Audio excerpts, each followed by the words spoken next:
What's up, everyone? ADS Play 101 here, also known as ADS Play 202 on TikTok, and welcome to the returning episode of A Little History of Kamen Rider. Before I get started, I would like to make a public apology. A Little History of is a series that I began January 22nd on my original ADS Play 101 account on TikTok.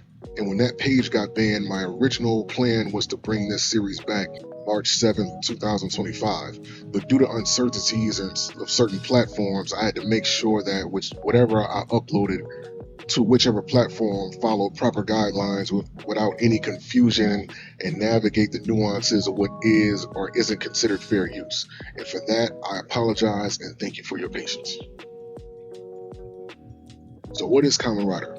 Kamen Rider began April 3rd, 1971 by Shotaro Ishinomori and was based on one of his earlier creations, the 1970s edition of Skullman. Now, while Skullman was very much a brutal character, as well as being one of the first anti-heroes in manga, Ishinomori wanted to create a hero using Skullman as the base, adding an insect motif.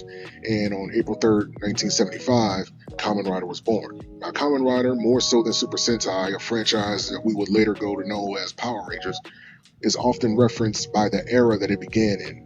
Kamen Rider has four eras: the Showa era, which runs from 1971 to 1994, the Heisei era, Phase 1, which goes from 2000 to August of 2009, Heisei era Phase 2, which goes from September of 2009 to 2018, and the current era that we're in, the Reiwa era, which began in 2019.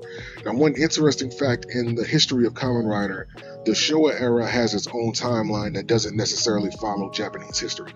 This is what I mean.